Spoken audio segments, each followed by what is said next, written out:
Good morning, everybody. As we suspected, New South Wales State PM last night had 97 cases of community transmission. Unfortunately, 29 of those, we understand, were infectious for all of the time that they were infectious in the community. And this is the number that is concerning. That number of people being infectious in the community keeps going up. And we really want to stress to everybody, please stay at home, follow the orders. In particular, unfortunately, the Fairfield local government area is still seeing more than around three-quarters of all cases are in the Fairfield local government area, but we're also seeing an extension of cases in those adjoining suburbs and local government areas. So in particular, we asked everybody in that community to really make sure that they stay at home unless they absolutely have to. But can I, in particular, also thank members of the Fairfield local government area. Yesterday we saw 77,500 tests, which is outstanding, many of those from southwest Sydney. So thank you to community members there. Previously we had said that if you have the mildest of symptoms you should get tested.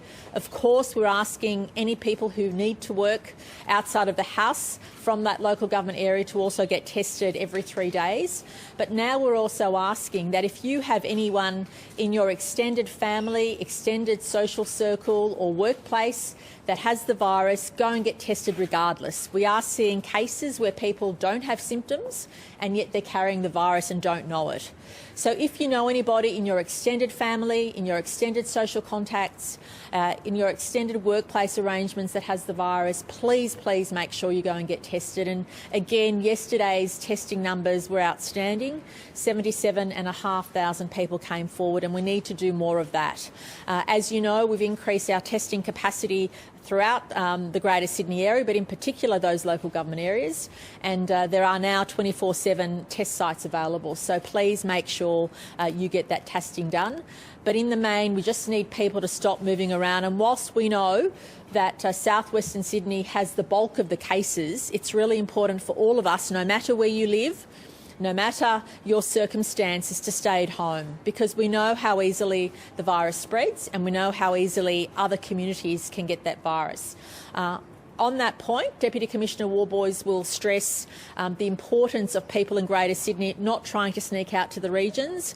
The regions have done exceptionally well in not having the virus in regional New South Wales, and we've been able to keep them out of lockdown by making sure that they have restrictions, but obviously they don't have the same stay-at-home orders that others do. So Deputy Commissioner Warboys will talk about some police activity around that. We also know we have another weekend upon us, and many of you have been staying home and respecting the health orders, but we please ask that apart from that exercise that we've allowed outdoors, that people stay at home. They don't move around, don't go shopping, don't do anything unless you absolutely have to. This weekend will be finer weather, so please stay safe when you are exercising. Please stick to the rules so that all of us can be safe. I'll ask Dr Kerry Chant to give her health update. Then Minister Hazzard and Deputy Commissioner Warboys will also provide updates. Thank you. Thank you, Premier. So New South Wales recorded 97 locally acquired cases of COVID. The majority of these were household contacts of previously confirmed cases and other close contacts. We still have a number of cases under investigation, and we are seeing the emergence of unlinked cases, which is a matter for concern. Clearly, the fact that 29 cases were infectious for 2 or more days in the community is incredibly concerning. And I can't stress to the community my absolute concern that we need to work harder at reducing mobility and reduce our interactions with others if we're going to bring this situation under control and see a decline in cases infectious in the community. Can I thank the community of southwestern Sydney and in particular Fairfield? I've had the privilege of working in that neck of the woods for a lot of my working life, and it was an amazing place to work and live. So can I just say a big thank you to the community. I appreciate that we've had over 77,587 tests, and I suspect that's large due to the turnout for testing in people that reside in that local government area. One of the other points I'd like to make is that whilst we are talking a lot about Fairfield local government area and the adjacent Liverpool local government area extending into Canterbury Bankstown local government area, we need to remember that the cases we're seeing today reflect transmission events 4 or 5 days ago up to 14 days ago. And so anywhere around you, you may have cases. So you just can't go on the basis of where I've told you is a hotspot today. That may be different next week. So just every time you leave the house this weekend, please consider that the person you may come in contact with has COVID. So wear a mask indoors. Make sure you're putting your mask on well before you enter indoors. If you're outdoors and you can't socially distance, put on a mask and keep that social distancing as you're shopping and moving around for those absolutely critical things. My vision for this weekend is very much a stay at home. Do not leave the house unless it is absolutely critical to do so. The other areas of concern for increased testing are Bayside, Campbelltown, Camden, Lakemba, Fairfield, Liverpool, Cumberland, Mount Druitt, Rooty Hill, Bayside, Sutherland Shire, the Georges River area, and I just ask everyone to come out for testing if you've got the most minimal of symptoms.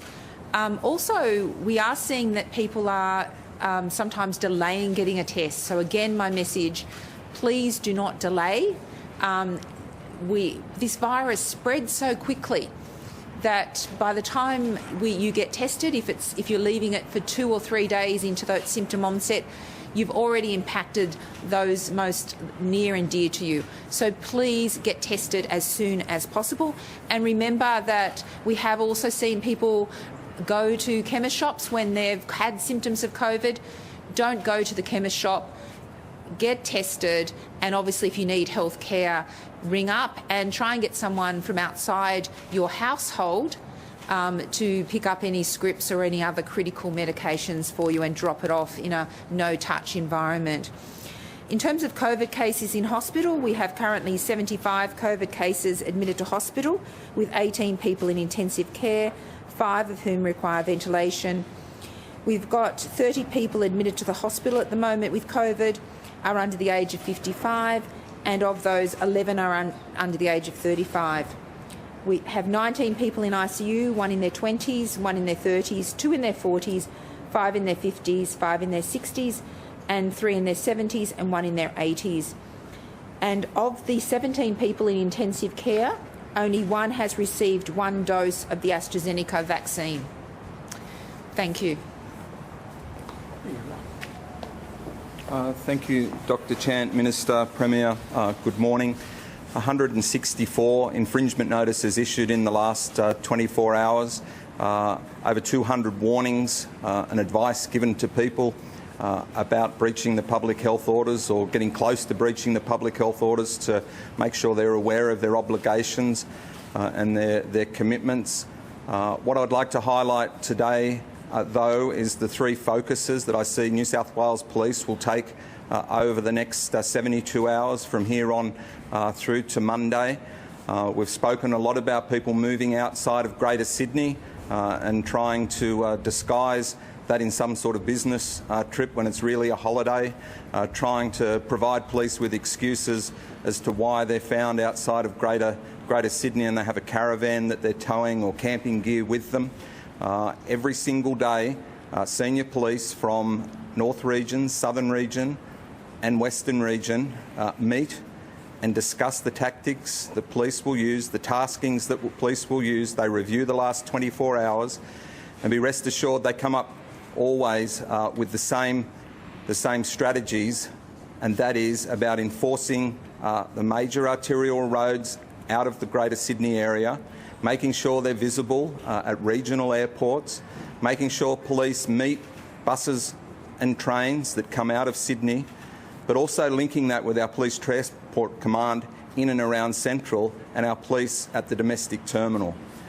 If people want to travel outside of the Greater Sydney area, they will be stopped by police. If they're not stopped by police, the local communities will dob them in, and we encourage that. They will be investigated, where appropriate issued personal infringement notices, and they'll be returned or directed back to Sydney. Another focus that we will have is along the beaches and the parklands around the city beaches. Last night we saw a young man with a van, some music equipment, pull up near the CBD of Manly down near South Stein and host what we would term was a pop-up party. When spoken to, that young man tried to convince police that it was some sort of marketing strategy or exercise strategy, when clearly it wasn't. The people who contacted police described it as a party in the street. That man was issued with an infringement notice despite that excuse that he used, and was asked not to continue with that behaviour over the weekend. The people of South West Sydney need to be congratulated. Police have been welcomed with the increased presence in South West Sydney, and in particular in Fairfield, where the vast majority of people continue to do the right thing. Where we had those people queued up and some activity around those testing centres, the people of Fairfield in particular worked so well with police to make sure that that was calmed in a very quick space of time. And today we see a very structured environment around those testing centres, and we encourage people to come out and be tested, not just in South West Sydney, not just in Fairfield, but anyone who has symptoms. The message is quite simple. Do not go to work, go and get tested and isolate. What we want to see people do over the next 72 hours is quite simply stay at home unless you have a very good reason to go out. We want you to work with police right across the state, but in particular, we congratulate the people of Fairfield, and we will continue to work with those people through the next few days. Thank you. Premier, Sorry, Glenn, just 2 seconds. I just want to reflect on the fact that this virus obviously arrived in Sydney, in New South Wales, on the 25th of January last year. And during its life here in New South Wales, it has focused in different areas. Obviously, we remember very well the focuses in the eastern suburbs, the focus in the northern beaches, but now it's varied itself, of course, into the Delta variant, and it's focused particularly, if you like, the epicentre is now the Fairfield local government area. It's not fair. It's a particularly infectious variant. I know just this morning, talking with our Chief Health Officer and her advisors, I was informed that at least one scientific paper says that this particular variant is almost 1,000 times more infectious than the previous variants. So the challenge that's being presented to the Fairfield local government area community is enormous. Dr. Chant worked in South West Sydney. I worked in South West Sydney for a number of years and was often in the areas in the Fairfield local government area. And the community there are a fantastic community, but they are very family orientated, I just asked them to think about the fact that this Delta variant is just so problematic, to please exercise an enormous amount of caution and to get tested as often as you think you should, and then do it some more. The reality is that if you have any family, any friends, anywhere in the Fairfield local government area that have got this Delta variant, it would be helpful if you went and got tested. As the Premier said, we've put a lot more resources into Fairfield. We have a lot more nurses and medical staff there. They're very keen to help you. They're very keen to test you and to provide the information that you need and your family and friends need. Please don't hesitate. Please don't feel like, I got tested yesterday, I don't think I'll get tested today or tomorrow. You can do that. We have the resources to do it. It's very different from earlier in the pandemic when we were a little more cautious, but this variant has come at a time now when we have a lot more resources available. So please feel very, very prepared to go and be tested as often as you like. We are absolutely, the figures are showing us. The last week we've seen the constant numbers in southwest Sydney. Up over 70% of all of our cases are happening in southwest Sydney.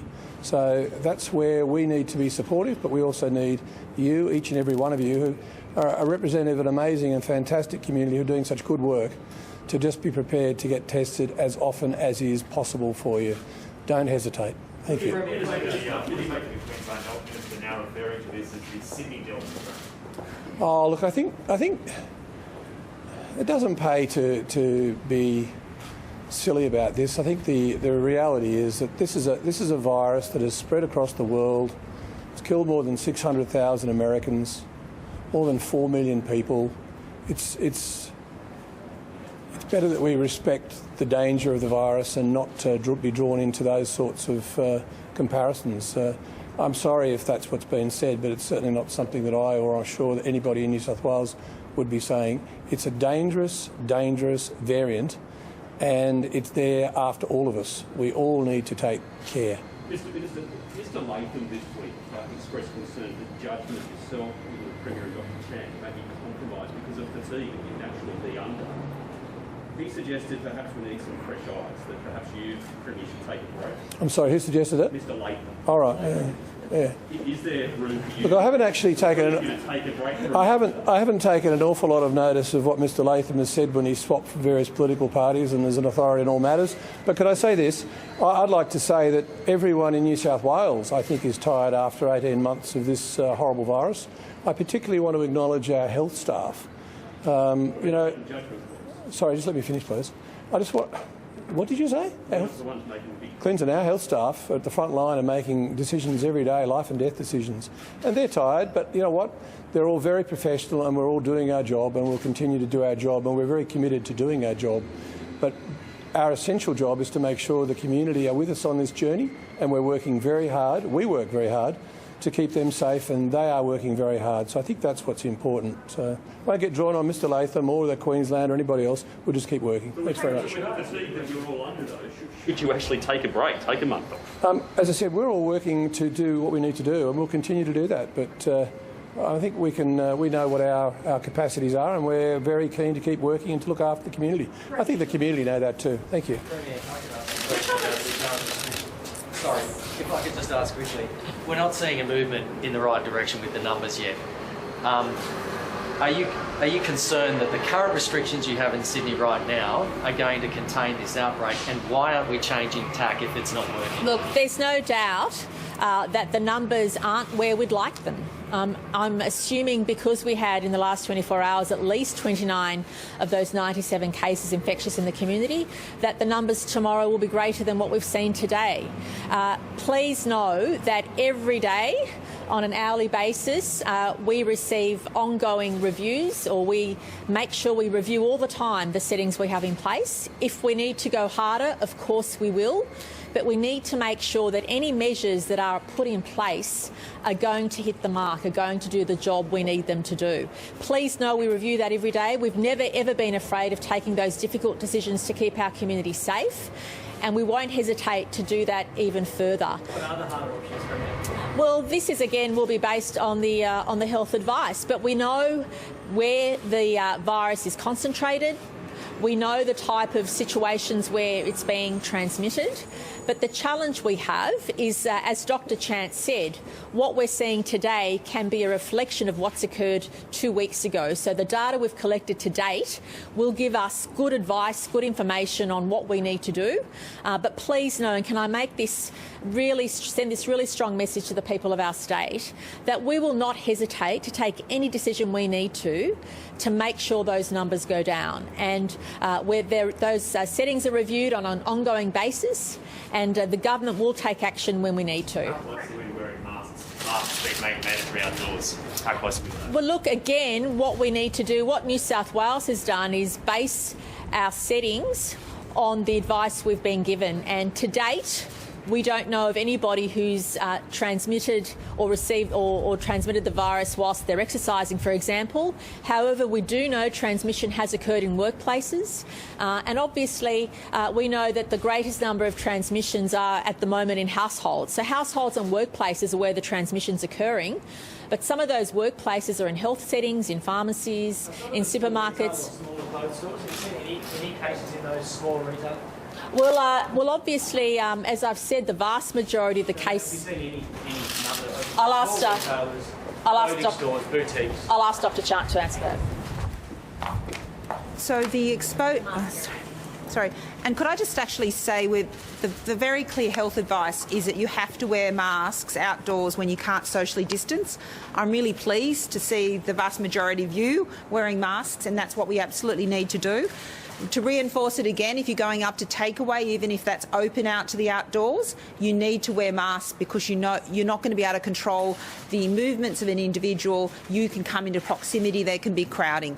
So our mask order is to say when you are walking alone in the bush, in the free air, where you're not going to come into contact, you don't need to wear a mask. But my strongest advice, and if we need to reflect this in the health order, is if you're in a situation where you're coming in contact with anyone or likely to, then you need to have a mask. So any time that you leave the house, everyone should have a mask on them because they don't know when their plans might change along that walk. The other component is we clearly need to see a decreased mobility and a decreased range of interactions. And we need to also support the communities of southwestern Sydney with targeted responses to support them as well. So clearly my advice is that we need to do more to reduce that mobility and to reduce those interactions. In terms of the cases infectious in those shops, if you go to our website, you'll see that it largely reflects all of the exposure venues. So if you go to that website, you'll see when there are people infectious in those settings. When I've looked at it recently, they've largely been supermarkets, pharmacies. Have there been specifically cases in both exposure and transmission in those smaller retail settings, in clothing stores, in boutiques that are still open? Have you seen any at all? No, but I would have to go back to all the things, but from memory, that hasn't been a feature. However, the issue is we do want to have a decrease in mobility. So then the reality is, I guess, the less question is less people shutting it down, shutting down retail wouldn't necessarily stop less transmission. people moving around, and less is what we actually need to achieve. And clearly, that's what we need to reflect on. And that's clearly my advice, that we need to do more, both locally and also to decrease movement overall. What I'm concerned about, those issues are, we're providing updated advice to government all the time, which will be duly considered. The key issues that I just want to highlight to the community is we can't be complacent just because the cases are predominantly in southwestern Sydney. We're seeing them pop up in other local health districts and other local areas, and there is a lag in the data. So you absolutely have to be vigilant no matter where you are across New South Wales in general and Greater Sydney in specifically. Premier just said you need to do more. Just said you need to do more. What more are you going to do? Oh, look, we all think we need to do more, all of us collectively, and that's why government will continue to review the settings based on the health advice. And if Dr. Champ says to us there's further things we need to introduce to reduce mobility, of course we will do that. Please know we will not hesitate to do that. I know the sentiment that exists in Greater Sydney, including with all of us, is we want to end this lockdown as soon as we can. We don't want this to drag on, and we know the community wants us to do more, so long as that means the lockdown isn't extended for a longer period, and that's really our focus. What can we do now to reduce mobility, to make sure that the virus doesn't spread? But the challenge for us is to make sure any decisions we take moving forward are targeted. The worst thing we could do is put in additional measures measures which don't have the desired effect. That's why it's really important for us to focus on the data, the information that we get from our experts, to make sure that any additional measures we put in place are going to have the desired effect. The worst thing we could do was to bring in measures which didn't see those numbers go down. That is our absolute intent. There were yesterday, again, 29 cases infectious in the community. We need to get that as close to zero as possible before we can end the lockdown, and that's why we're focused on that. All of us have been working together, and I want to thank all communities for the way in which they've responded. And as Dr Chan and Health Minister Hazard have said, we've had different regions, different parts of New South Wales face the challenge of having the virus persist in their community. Unfortunately, at this stage, it is southwestern Sydney, and unfortunately, it's the highly contagious Delta strain. So we are continuing to work closely with the community, and thank you again to those communities who've really stepped up. All the community leadership, everybody's put all differences aside and come together to work together. That's what we'll continue to need to do. And please let me stress, we will not hesitate. We will not hesitate to go harder, but we need to make sure that any additional measures we put in place are going to have the desired effect and are well targeted, because otherwise we won't see those numbers go down. And that's why it's important for us to base it on the science and the data. And please know that Dr Chan's team and overall other health advice in relation to the data is coming in all the time. And as soon as we make any decisions, we will of course convey that to the community. Yesterday, Adam Marshall received a Pfizer shot and he's 35. People want to know how that's possible given the rule in New South Wales is 40. We understand doctors are going a bit rogue with it, giving the Pfizer to whoever they like. Are you comfortable with that, or is it rules are rules? Oh, look, I'm not sure what the circumstances of that are. I was not aware of that until that situation. But please know that in relation to people's private health issues, GPs can recommend, depending on people's personal health conditions, about... because I had a supply. Look, I don't know anything about that, but just in general, please know this is the time to get vaccinated. Make sure you don't have symptoms, make sure you're COVID-free, but as Dr Chant has said, we encourage everybody who can to come forward and get vaccinated through our New South Wales health sites or, of course, through the GP network. And I'm really pleased and want to thank the pharmacists for stepping up. Many of them will be able to offer AstraZeneca, and we know that the way out of this COVID situation we have across the nation is high rates of vaccination. And we're looking forward to the population responding as they have, but we're also looking forward to those extra doses, which we know will come towards the end of September. There's a gentleman on TikTok who for the past 3 days has released the information about case numbers before you have. Are you concerned there's a compromise within New South Wales Health? Oh, look, all we can do is focus on the job at hand. And I know at the moment a lot of people have or alleged to have various bits of information or bits of advice, and that's welcome. We're in a democracy. But what's important for us as a team, as Team New South Wales, is to focus on what's necessary, and that is to lead our state during its most challenging of times. And I can't stress that enough. But I'm also really proud of the way the community has come together to work on this. It has been a difficult situation, and I shudder to think what would have happened had we not gone into lockdown when we did, given the cases and how transmissible the virus is. And again, I want to stress, we will not hesitate to go harder. But any decisions we take have to be targeted, because if you don't take the right decisions, you can actually make things worse. What you need to do is make sure that any further restrictions take the numbers down and make sure that we keep the community strong together. Dr. Chan, can we please get some clarity? Sorry, thank you. Can we please get some clarity as to how many healthcare workers are in isolation at the moment and what impact that's having on the system? And just while I've still got you there, we're hearing reports that as many as 70 close contacts are linked to the 3 paramedics that have tested positive. And we're also hearing that some staff at Campbelltown Hospital are also in isolation. Can you just give us a bit of clarity around that, please? So there have been, sadly, a number of healthcare workers impacted by COVID. Pleasingly, many of them were vaccinated, and which will afford them good protection against severe disease. We obviously, healthcare workers can get exposed both in their community life as well as in hospitals. We look at those exposures and the reasons for those acquisitions closely and have extensively published that to be open and transparent. I am aware that there have been exposures in healthcare settings that have led to transmission, and as I said, but our staff do wear PPE. And we look at each of those cases very intensively to see if there's any lessons learnt about how we can better support our healthcare workers stay safe. Has there been 70 close contacts linked to those paramedics? Look, there would be a large number of healthcare workers that are actually... I can probably find out that information in my notes, but I mean, suffice it to say, I think rather than... I'm happy to give you that data later, but I think we need to say that when we have a healthcare worker exposure and an infectious healthcare worker, we obviously take a very precautionary approach. We do not want an outbreak in a healthcare setting, and so we identify very thoroughly all of the close contacts, and we take a very low threshold for identifying them as close contacts. And so it does impact a large number of staff, and I think we saw that in the Royal North Shore impacts earlier. We see that in aged care facilities as well. Campbelltown Hospital. Sorry, has there been transmission at Campbelltown Hospital? Can we confirm that?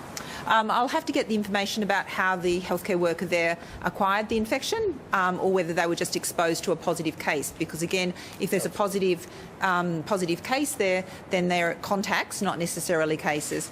Could I also just indicate one other call out to the community?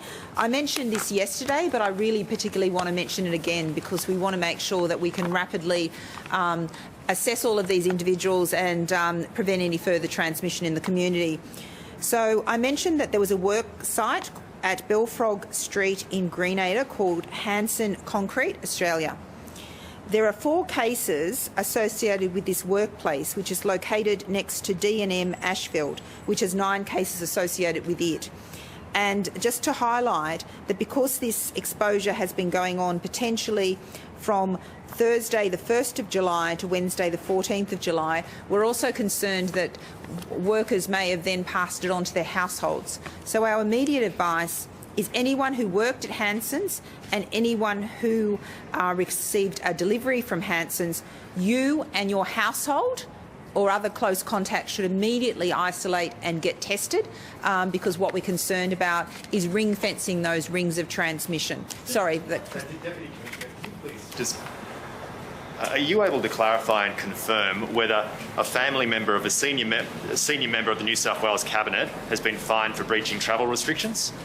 Yeah, what I can say is that a young lady from down at Queanbeyan was spoken to by police from Queanbeyan Police Station. That young lady was considerate of the investigation, was polite and forthcoming, and an infringement notice was issued to her. Do you have an update on the situation at Westmead with the cleaners and the concerns that the HSU has around their access to full PPE? Yeah. Look, I actually had a chat to both the management at the hospital and senior management in the ministry, but also had a chat to the union as well last night. And I think what's happening is that obviously there's some difference of opinion, but I've indicated to the team last night that I'd like us to be being as generous and as reasonable and as understanding of our health workers and err on the side of being supportive to the nth degree. And I'm told that that's what's happening. They'll still have to resolve the issues at some point, but whatever they want, they will have at the present time. Yeah. I got to say, I said yesterday, and I got to say again, the cleaners last year, or early last year I think it was, for the first time there was actually international recognition of cleaners, and what a time for that for us to be able to recognise the cleaners in our hospital system and our aged care system who are there at the front line of what is a very difficult time. And I also want to thank the HSU and Gerard Hayes for the work that they've done supporting their cleaners. And anything the government can do, our government can do to support our cleaners who are doing an incredible job, we will do. Minister Hazard, sorry. anyone over 70 has had since March to get the jab. Is there any excuse for anyone who's over 70 to not have had at least one dose? Yeah, there's lots of excuses. I'll let Dr. Chant answer the question in detail, but there are people who, for various medical reasons, may not have been able to have them. But certainly the majority of 70-year-olds that I know are very keen to have the jab. In fact, I think everybody. The interesting thing about this, out of every challenge, there's a silver lining, and the one silver lining that's come out of this Delta variant causing us a degree of issues at the moment is that 5 weeks ago, 6 weeks ago, I think all of you were asking me questions about why we weren't getting people wanting to be vaccinated. Now they're lining up to be vaccinated. The challenge remains that we need more vaccine.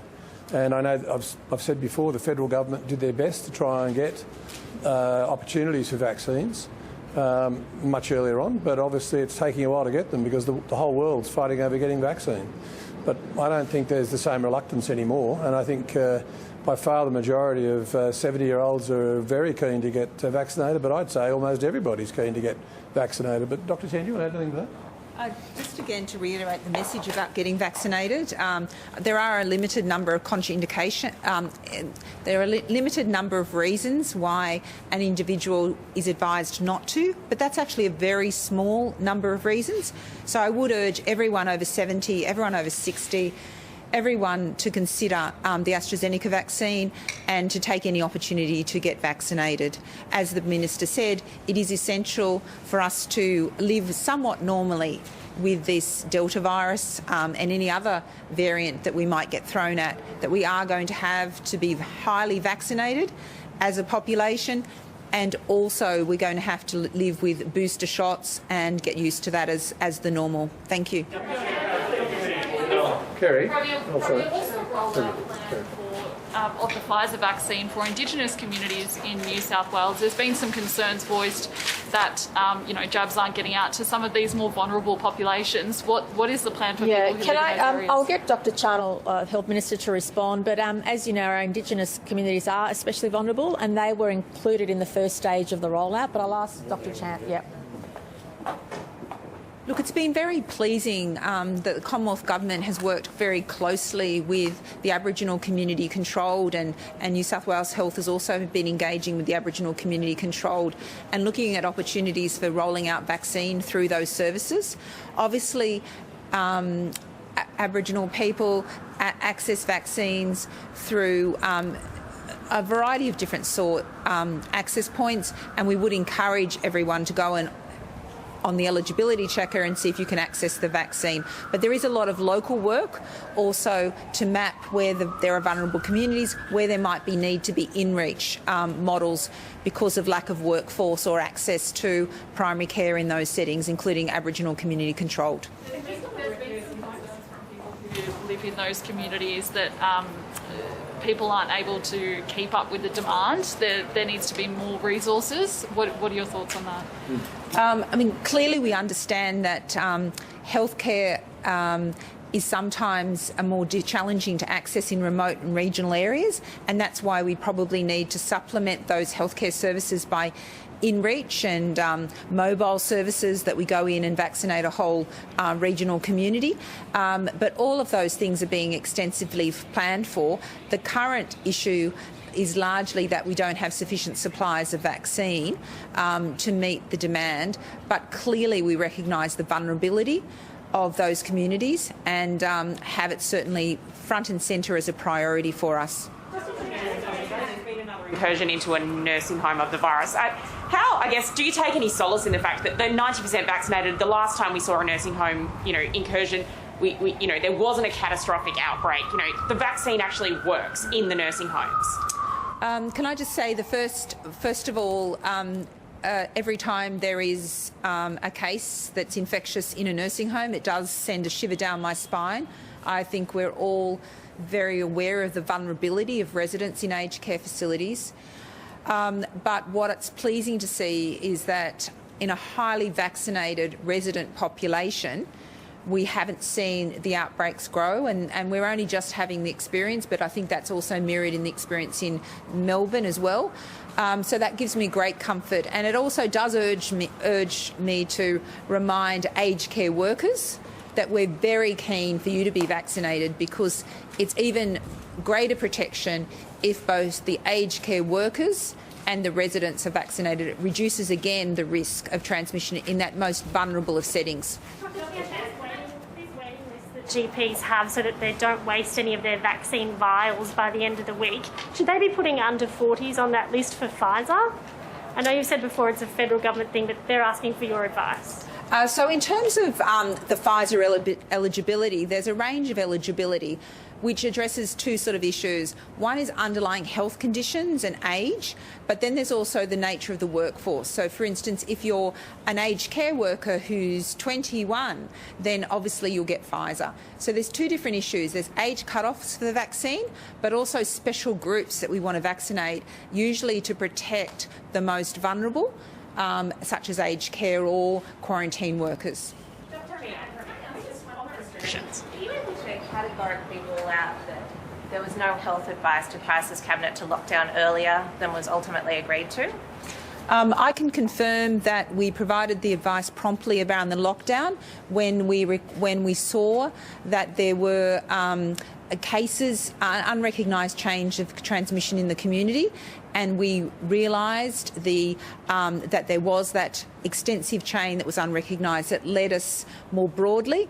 We recommended a limited lockdown, which then lasted for 1 day, when we realised again that that would not work, and we recommended a full lockdown, and the government promptly implemented that lockdown. And we acted promptly to do that. And what we're committed to now is seeing the lockdown yield its effectiveness. And what I can urge the community to do is please stay safe this weekend, remain at home, and only go out for the most absolutely essential items. Have you provided any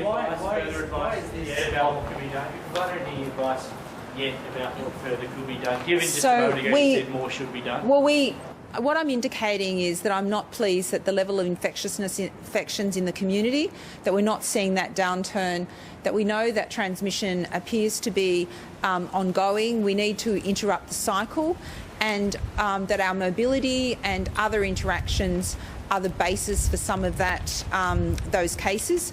We therefore need to provide that advice to government, and as the Premier has said, the government will consider that and identify the most appropriate strategies that can be put in place in response to that data. So how do you stop the mobility then? Because the other day, Dr. Chanton, Premier, you did say this is a hard lockdown. You said it's not a soft lockdown, it's a hard lockdown.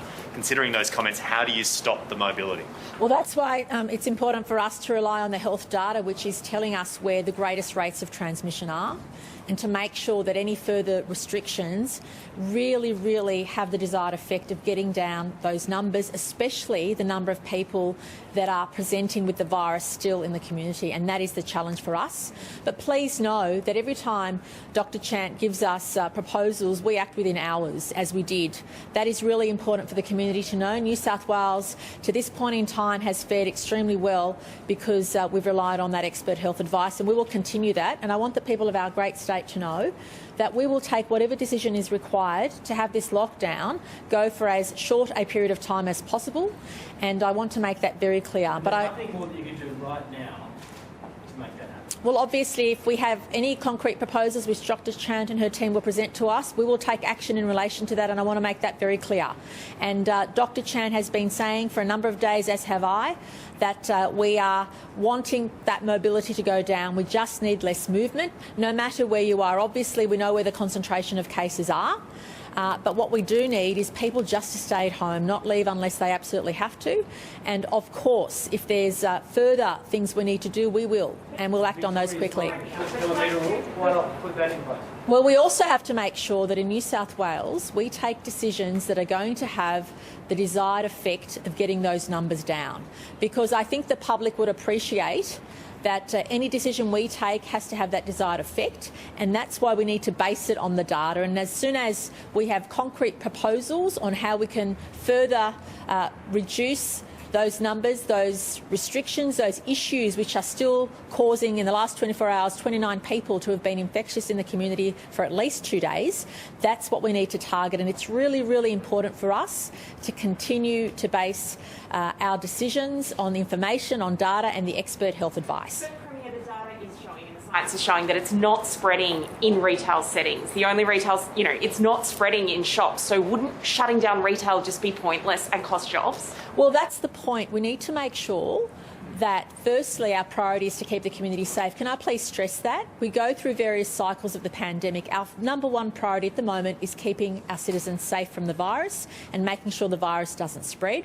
But of course we also need to have a balanced approach to keep the community together and working with us, and that's been outstanding. I just want to thank everybody for that. But that's why it's really important to make sure that any additional measures, any other decisions we take for the community's safety are going to have that desired effect in those right areas of having those numbers go down. And that's why it's important for us to target further restrictions to where is required and to what is required. Are restrictions in the regions due to end on July 30 as well? Well, look, again, we're very pleased that the regions have remained virus-free, and we want to keep it that way. And that's why when we look at further, if we look at further settings, we do need to make sure that we keep the regions virus-free. The regions have obviously some restrictions placed on them, but compared to other regional communities are still able to go about their daily business safely. And as Deputy Commissioner Warboy has highlighted, police will be out in force to make sure people don't try to get to the regions without those exceptional circumstances. Sorry, Premier, I think what you're hinting at there with the targeted restrictions is that we could potentially be targeting restrictions harder in those areas where there is greater spread, which is the southwest in Fairfield. So what would that look like? And is that, I guess, a balancing act to make sure that the rest of Sydney, where there isn't great community spread, isn't unnecessarily burdened? Look, I don't want to foreshadow what specific decisions government will take until we actually have that specific advice to us, and that is really important. Sorry, is that the helicopter? Saved by the helicopter. Yeah. Sorry, can you guys hear me? Yeah. I think I answered your question, Liz. I think I got your question. No, I don't want to preempt what decisions government will take, but please know that we'll take whatever decision is required to keep the community safe. Sorry about the noise. Sorry, to who? Sorry. No.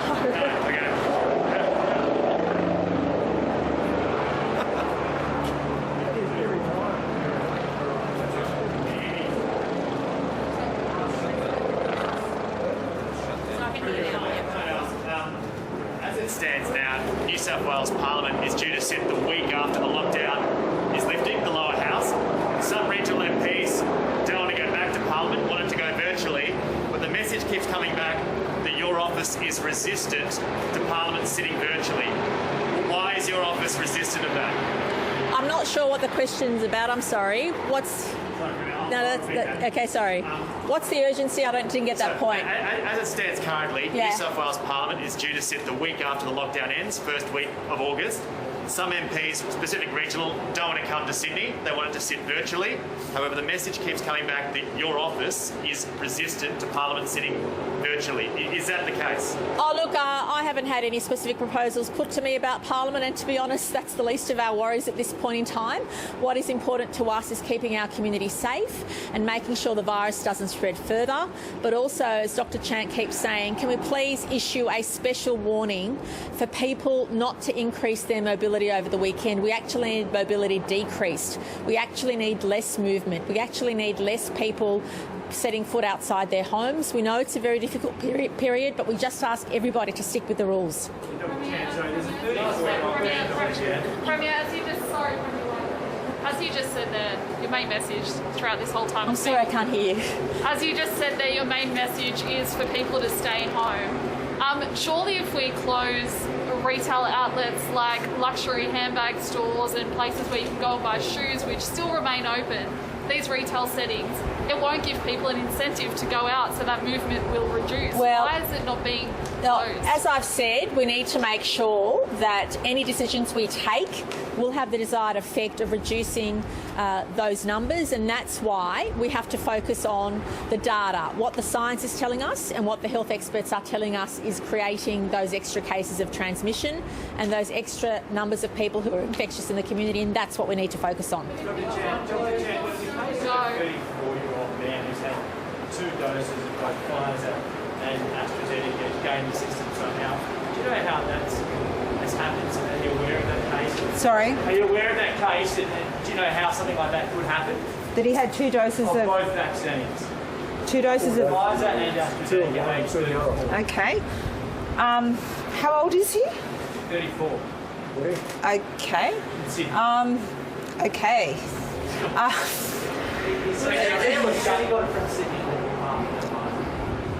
Okay. Okay.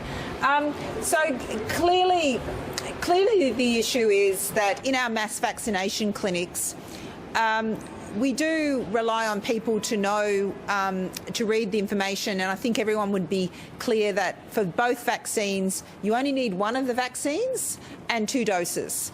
And so we would be asking people, whether they've had any other vaccines in the period, because one of the questions is you have to have a break between any other vaccines like influenza. So there are some standard questions asked. It may not have picked up this. Could I just encourage everyone to be very clear? You only need 2 doses of the one form of vaccine. There'll be exceptional circumstances where you've had a reaction to one of the vaccines and an alternate vaccine would be offered, but that will be under special circumstances. And I would encourage people to be aware of what vaccines they've had and make sure that they don't access those when they don't need to. Just on some of the cases we've seen in healthcare settings and hospitals, like sometimes that's taken a couple of days to be confirmed or for that information to be released. Is that because you don't want to scare people about going to these facilities? Westmead, as an example, we asked about several days ago and was not put out until 2 days later. Look, just be reassured that we have very good controls on who's been in those facilities. As you know, we have QR codes going in. We've had those visitor restrictions, and the reason for those visitor restrictions in part means that there's a very limited number of people in those settings, which again makes it easier if we have an infectious case there. So our focus with these things is always to collect the information and respond, and then we'll release it in due course if it's got an impact. But we don't disclose every case where there might be an infectious person who's attended a clinic if there is no exposure to the broader community. Dr. Chan, are you going to be changing your health advice to the Premier today? So look, all the time we provide updated assessment of the situation. The Premier is very engaged in the numbers, the detail about every single case and where they live and what are the circumstances. We're looking at all of the different data sets to really inform what additional measures we need to take. I mean, clearly we've said this many infectious in the community is a concern, and just be assured that we're looking at all of the elements of the data to provide that advice. Thanks. Regarding paramedics, we had the 3 positive yesterday. We actually have numbers of how many paramedics are vaccinated. Majority, but no number.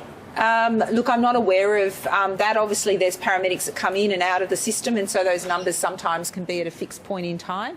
I know that there's been paramedics have been in the 1A category, and so have been they should, at any one point in time, because we always have new entrants, and whilst we do have that access, and some people may choose not to be vaccinated. We need to respect that at some points, but progressively, I think people are aware that the threat of COVID exists and the vaccines are very effective at preventing hospitalisation and death. Thanks, everyone. Great, thank you.